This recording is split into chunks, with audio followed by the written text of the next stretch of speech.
What up, brawlers? Welcome back to Thrown Hands. It's me, it's Jarrett. Sorry about no episode on Tuesday. Jarrett was working. I was busy too, dog. So no worries, no worries. But we're here. We're gonna talk about last week's card. The prelims were pretty banging, but the main card, top tier, one of the worst main cards I've ever seen, probably. Jim Miller versus Alexander Hernandez was pretty good. But we gotta talk about William Knight, bro. That was awful. That was terrible. Yep. That was pretty. What, 8 significant strikes landed the whole outing. Ended up getting cut. And then his excuse was he froze up. Like, it's his bad. At that point, you still, even if you're froze up, you gotta let something fly. Like, just shut down and ran away. Like, it's disappointing to see, but some people handle stuff differently. Yeah, and he has since been cut. Dun, Yeah. dun, dun. Okay, I kind of get the hype with Jamal Pogues. Not gonna lie, he's very athletic for his size, Yes. so Extremely. there's a lot of potential. Is he Yeah. a great fighter right now? UFC wise, no, I don't think he is. But once he gets, I don't know what his camp is, but let's say he goes to a big camp, I think he can get really good really quickly. Yeah. Jordan Wright got cut as well. Zach Ponga, I think that's how they pronounce it. But Jordan Wright just has no head movement, and Ponga made this a boring fight. If you want to get into a fun fight, Jordan Wright will win probably, or he'll get knocked out. So Ponga made the right decision, I think. But Jarrett, we're done talking about all that. We Yeah. got to talk about Erin Blanchfield, man. She is her. Yeah. Absolutely. She, Uh, she made a statement going into Women's History Month in March, dog. Yeah. She did, bro. Animal. I understand it was short notice, but it was also short notice for both of them. So I don't Yeah. count that as an excuse. Yeah. Absolutely showed up. I wasn't expecting it. I thought Andrade was going to be able to hold her own on the mat. And then Blanche just showed that there's levels to her ground game. And if you're going to beat her, which Andrade was pretty handle on the feet, I'd say. It was close, but I would have give the edge slightly to Andrade. But then Blanche got her down and ended it. Showed that that's if you're gonna beat Aaron, you're gonna have to rely on the feet because it's gonna be tough as soon as you get down. Yup. She snatched that thing up quickly, bro. Yeah, Like which I feel like most people knew that going into this fight, and then she just proved it that she can still do that against a high caliber fighter like yeah. Andrade. Um, Here's my thing with Blanchfield. Here's what I think is gonna happen. So Shevchenko fights Alexa Grasso. She might demolish Alexa Grasso. As I have respect for Alexa Grasso. She has some solid wins on her record. However, it's not. I don't see it going well for her. And here's what's gonna happen. I think Blanchfield will fight Shevchenko. I think she'll lose the first time. And either Shevchenko's going to retire and she'll get the title shot, or she'll beat Shevchenko the second time around. Because she's like a year and a half older than I am. She's not much older than I am. She's basically my age, and she can get so much better so quickly. That's the crazy part about her. Yeah, yeah, I agree. I agree. I'm really looking forward to that matchup. When do you think they'll get? If when do you think that she'll fight Valentina if that happens? If Valentina puts in the work, gets it done quickly, I'd say late July. Wow. I think that's a 4 month turn. That's not that bad, Yeah. especially if Shevchenko does it quickly. Yeah. And Shevchenko doesn't even cut that much weight. So That won't really be a factor. little damage, cut a Yeah. little weight. Not July, easy if Yeah. she makes quick work. But October at the latest, probably. All right. So we have an okay card this weekend. There's some bangers on here. The main card, not half bad. I got it for the UFC. So here's why you see these crummy cards, guys. I don't like to see them personally. Hold on. Oh, my screen is being awkward. Share screen. Boom. Oh, I don't know why. Interesting. Hmm. Weird. But Jared, do you have the card pulled up on your stuff? Um, I had it on Tapology. Oh, So, here we oh, go. We're good. We're oh, good to go. All right. well, Yeah, you guys are good. That you guys just saw some behind the scenes stuff, I guess. You're welcome. Exclusive content. Not really, but we're gonna go over the main card. I'm gonna go over a couple things. I'm just gonna touch on some people on the prelims. Joe Selecki, that'll be a fun fight. Great catch weight fight here. O'Day Osborne versus Charles Johnson. That'll be a great fight. Do not miss that if you can help yourself. Jordan Levitt versus Victor Martinez. Solid fight. Jasmine Jazdavakis. Jazudavakis. yeah. Jazudavakis. There we go. I think isn't she the one that jumps in like Bisping's and Rogan's arms? Like when she's getting interviewed? Oh, yeah, it might be. I Or think it no, is. that was I think that was the Greek chick. Doc Yeah, I think yeah. Demopoulos. Or something. Vanessa Demopoulos. There Yeah. we go. I think you're right. You are right. Good catch. But we're gonna start off first. Not a bad fight. Mike Malott versus Johan Liness. Malott, Canadian. He came in and he decimated Mickey Gall back in April. It was the same card which Volk defended the title against the Zombie. I will say the Zombie one kind of aged well after that Holloway fight. But anyway, Malott's very good. Johan Liness, two Canadians going at it, eh? How about that? Shout out to all the Canadian listeners out there. Been to Toronto, great place. But two guys coming in. I think this is a banger to start the card off. Mike Malott brings it, man. I loved him in his last fight. What's your thoughts on this one? It is very, very interesting one. I think let me check the odds. Malata minus 220, Lioness plus 180. So it's kind of getting close there, and I think it's as close as what the lines show. I think Malot's just a little bit more athletic. I feel like he's more of a technical striker. Lioness is more of a swang and bang, a little bit unorthodox, a little bit messy. But what I think is something to really point out that's pretty interesting is Mike Malott has not had a fight go outside of the first round. He's either or be finished, which is really crazy to me. That may show a difference, may not show a difference. You could say that means Mike Malott's going to get out of this one real quick, or you can say that Lioness is going to get this done in the long run. I don't know. I feel like if it goes the distance, I just have to say that Lioness is going to get it done. I also think Lioness has slightly more power. But at the same time, it's not like Johan is this veteran guy who's been around for a while. He's only 1-1 in the UFC, and that one win is a split decision over Darian Meeks. So, it's not veteran versus up and comer. This is two guys who are really fighting to build their stock. And I'm gonna go with my gut on this one, and I think Malott gets it done. Even though I do think it is a very close matchup. I think Malott gets it done. Not inside one, though. Yeah, I don't think he gets it done inside one. I think Mike Malott gets it done in the second round. This is a banger of a fight because they both have something to prove. It's going to be a banger. Tatiana Suarez is back. Going up against Montana De La Rosa. De La Rosa, a wrestler. Bro, if I'm not mistaken, I forget. I want to say Montana De La Rosa had cancer, something like that. Not De La Rosa. Tatiana Suarez had cancer. Yeah.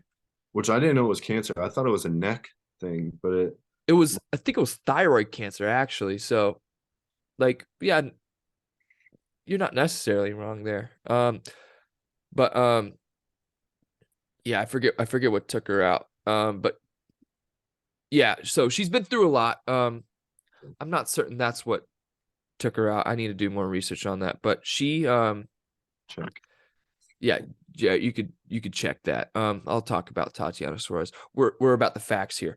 But what is it? Oh, I stopped sharing my screen. I'm off today, boys.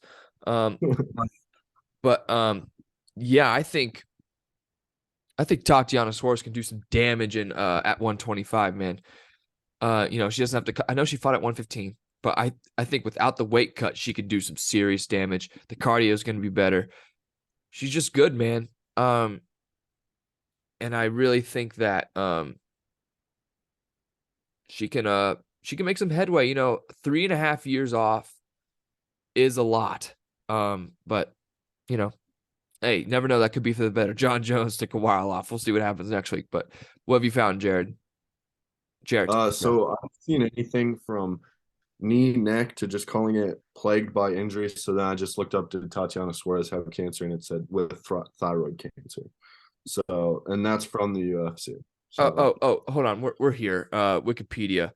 yeah, She tried to go to the it said Olympics. MRI CT scan revealed a bothersome disc in her neck, but a cancerous growth on her thyroid. This was before her MMA career, guys. I got my facts mixed really, up, but we did the right thing, Jarrett, and we corrected it. Okay. yeah. So no worries. It's okay.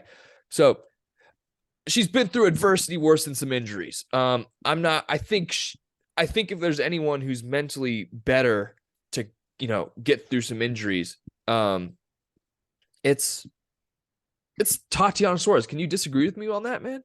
No, not at all. I did not know that she was a wrestler. That is crazy. I found that out earlier today. Like, world level Olympic wrestler. Look at that. That's crazy. Never heard about that. That's crazy. Crazy stuff. But yeah, What's your predictions, man? so Suarez has. I was kind of focused on other things. I didn't hear necessarily what you said, but Suarez has beat some of the best. Esparza, who's multiple time world champ. Grasso, who, like you said, is up for the belt in next week, right? Yes. That's next week's card. Wow, that's crazy. But other than that, 5-0 in the UFC, man.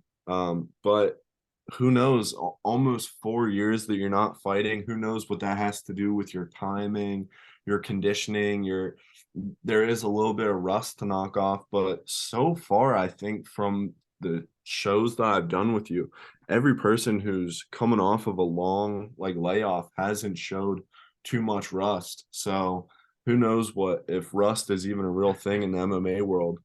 But who knows legitimately what that does to someone's timing, someone's wrestling. Like someone said, her shots might be off, like her timing on strikes might be off.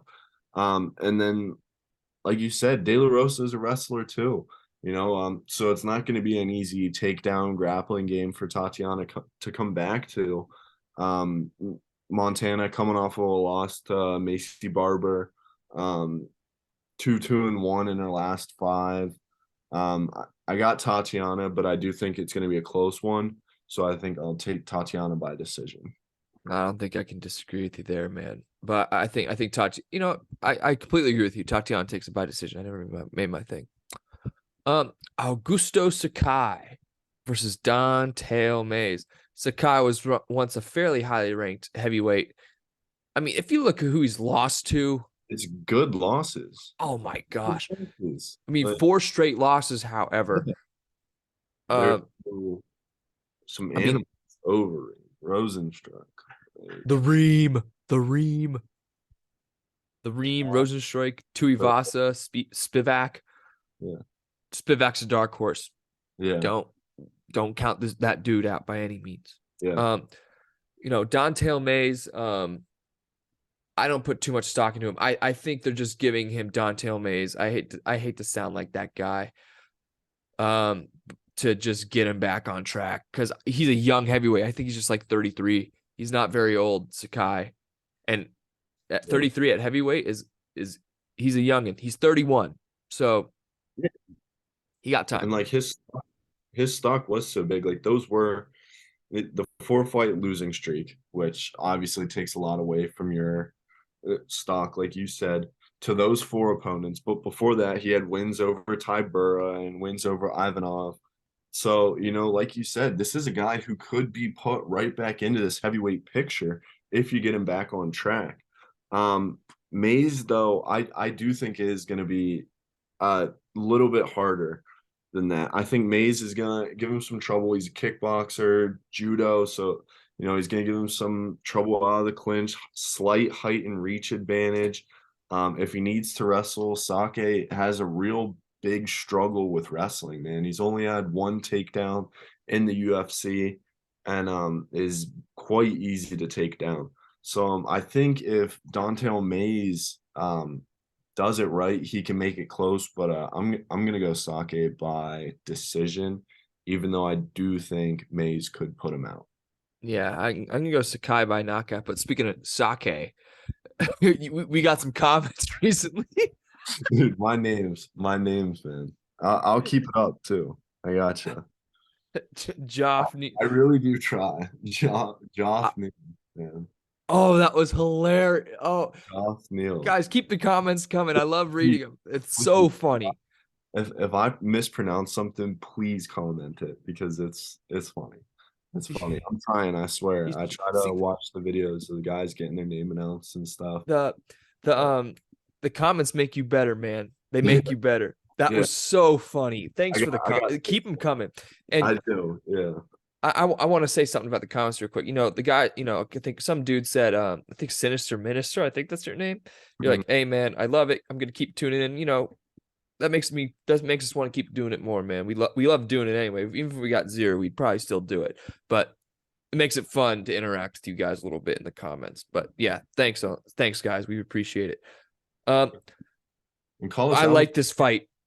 Yeah. I like this fight. Yeah. Andre Muniz versus Brendan Allen. What do you got? Yeah, this is an interesting one. Muniz, Allen, both of them coming from grappling. Brendan Allen's been working on some grappling for a while now. Looking at his topology, I think in the last couple of years he's had like 4 or 5 grappling bouts. But Andre Muniz, man, 5-0 in the UFC, 3 subs, over Eric Anders, Souza, Fabinski. Allen, they do have a common opponent in Eric Anders. That was a while ago for Brendan Allen. I think it was like 2019. But Brendan Allen also subbed Kevin Holland. It doesn't take too much to submit Kevin Holland, but still pretty good stock building win there. He's on a three fight win streak. But this common opponent with Eric Anders, to me is it's pretty interesting. I think it can give a little bit. Muniz subbed Anders. Allen lost to him. So I mean that's something to go off of. I'm gonna go Muniz by decision, even though I think it's gonna be a really close fight. I'm gonna go Muniz too, but I mean, who subs Jacare? Yeah. Like, he broke his arm in half. He broke his humerus, I think. And that's a tough bone to break, bro. That's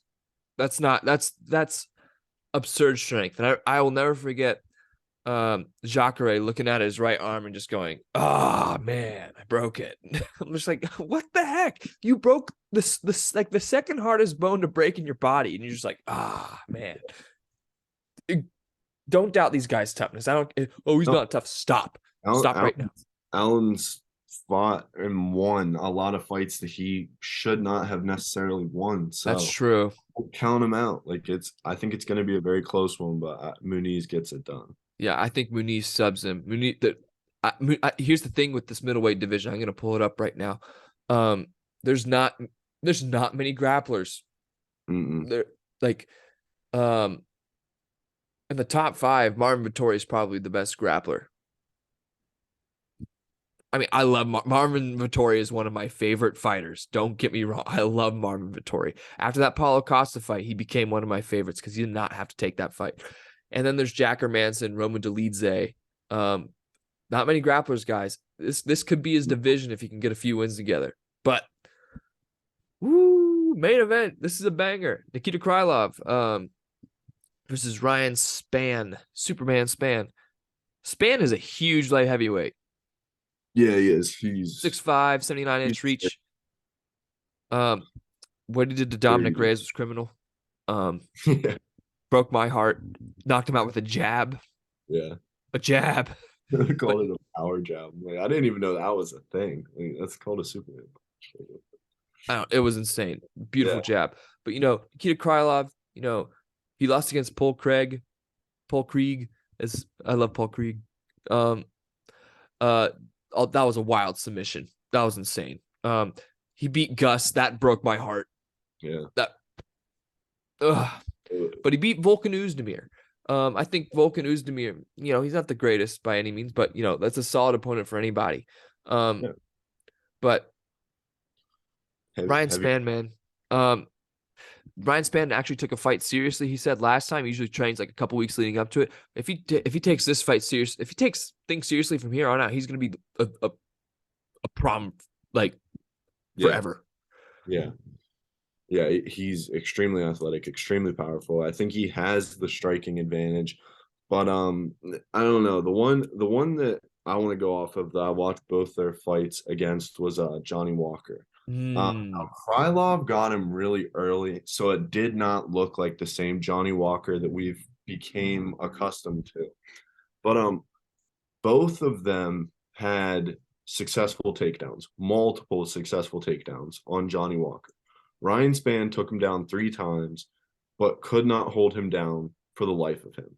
And Johnny Walker ended up finishing him with hammer fists and a couple elbows from the ground, if you guys remember that. But Nikita Krylov completely controlled him for 3 full rounds. Nikita Krylov is honestly my favorite in this one. I think he's going to be able to limit the striking from Ryan Spann, keep out of danger from Spann's power, and I think he's going to be able to absolutely take over the game on the ground control in that sense. I think so too. Although I know, as much as it breaks my heart to say, Dominic Reyes has not been remotely the same fighter after he fought John Jones. Like, I think here's what I think it is. I think in his mind, he thinks he won, and he didn't. I thought John Jones won that fight. It was very close. It could have gone either way. But when you have that in your mind, I don't know how you can recover from that. Like, you think you won, you think you're probably the champ. However, when you go in here, you're not fighting for the belt, you're not defending it. What's your motivation after you think you won? Right. So I think Krylov ekes out a decision here. Although at the time, I like, if I see if you guys are betting people, if I see the line for a Ryan Spann knockout is something crazy, I could definitely see that. Definitely see that happening. This is a fun fight. It is. It's not a lot of big names on the main card, but there's some good fights as soon as you start looking at them and breaking them down. There's a lot of interesting ones. Yeah. Great stuff. It'll be a lot of fun this weekend. Definitely tune in this one, guys. It's just one of those cards. It's a nice appetizer for next week. I can't wait. Tommy Fury, Jake Paul, they're putting their salaries in a pot. As much as I hate to talk about, we need to talk about it. Views, but bro, I think here's what I think. Did you know that Tommy Fury is my height? He's like 6 feet tall, and he has an 80-inch reach. That's wild. Let me find a picture. Hey, just a heads up, if you didn't see my chat, my computer might die. Okay. Do you have go get your charger if you need to. All right, bet. Yeah, let me find this picture real quick. It's like if Tommy's like a little younger than I am, a little older rather. He's 23. He's like Blanchfield's age, almost exactly actually. But what the heck? His arms are so long, guys. It's back up in my room. So okay. Okay, we'll do this and then we'll all right, let me share this real quick. Jarrett, you're gonna laugh. Look how long his arms are. Oh my god. That's insane. If he extended his arms, he could probably scratch his knees. I'm not even making fun of him. Like, Jake Paul's gonna have a rough time to getting past that reach. I don't care how good of a boxer he is. That's because Tommy Fury can just frame away. Yeah. And don't do anything. Let's do a prediction for this, as much as it pains me to do. I think Tommy Fury toys with him. I really do. I hope so. I hope so too. I hope so. And if not, Jake Paul gets a ranking, which Pardon my French, but damn it, I hope so. that's not French. That's more like a Creole. It's close to French, but not right there. Um, Yair thinks if they book Makhachev and Volk too, that he would be the undisputed champion. I completely disagree with that.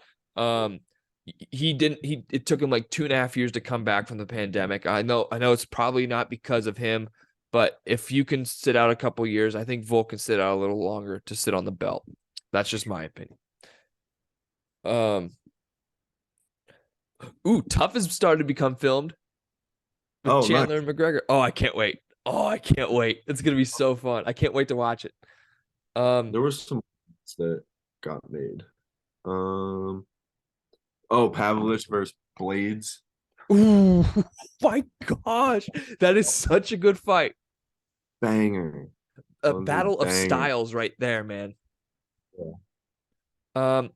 One more thing. I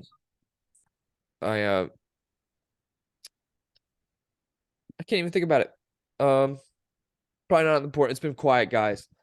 But Jarrett, since Yeah. your computer's gonna die, we're gonna just sign off here. Jarrett, do you have anything else? No. I'm not gonna get Jacob too excited about next week quite yet, but Yeah. the buildup has begun in my mind. I'm Yes. already excited. So we'll be back for a review, guys. But our next preview, JBJ versus Cyril Gahn. We'll see you guys later.